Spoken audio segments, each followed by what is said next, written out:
Secunderabad cantonment పరిధిలో వరద ముంపు ప్రాంతాలైన రసూల్పుర, ఇందిరమ్మ కాలనీలో MLA Sayanna, Malkajgiri parliament in charge Marri Rajasekhar Reddy, board CEO Ajith రెడ్డిలు పర్యటించారు.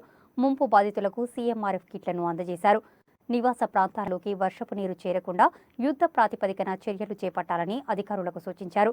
ప్రజలకు ఎలాంటి ఇబ్బందులు తలెత్తకుండా అన్నపూర్ణ క్యాంటీన్తో పాటు ఆరోగ్య శిబిరాన్ని కూడా ఏర్పాటు చేసినట్లు వివరించారు.